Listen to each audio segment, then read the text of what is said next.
Hey guys, this is my Module 4 KISA video response. When I interviewed our building principal, she had said that we started the KISA process as a district in the 2014-15 school year. We were able to enter at the third year because we already met some of the requirements. So this next school year, we are considered to be at year 0, which means we have completed the 5-year process.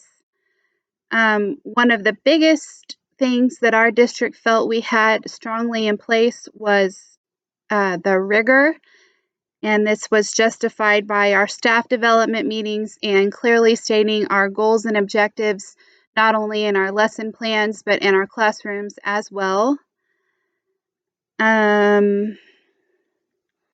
Our district chose to focus on relationships and responsive culture. They came to this decision by visiting with staff and then meeting as a building and handing in their data to the district education office where they look for trends. And so after compiling all the data, they came up with relationships and responsive culture. And we work on those two things by trying to build meaningful bonds with students. Our ACES program already being in place, our MTSS system has been running for 3 years now, I believe. Our PLCs are meaningful. We use them to look at data and further guide our teaching. We already have small intervention groups in place for social and emotional learning. So I agree. I think those were two good places to start with the 5 R's, and she stated that we will continue to focus on those.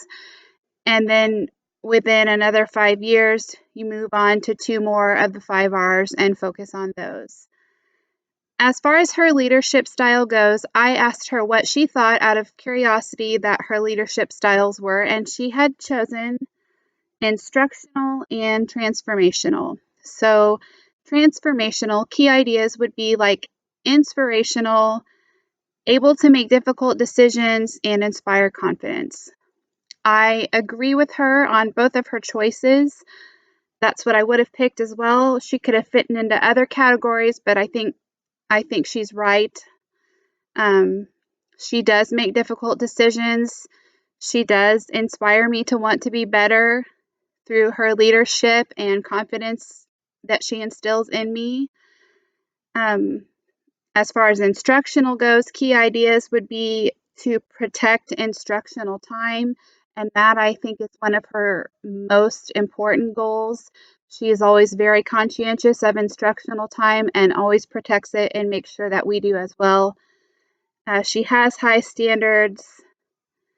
Another thing that was listed under there, though, was that the principal had high visibility in the building and classroom.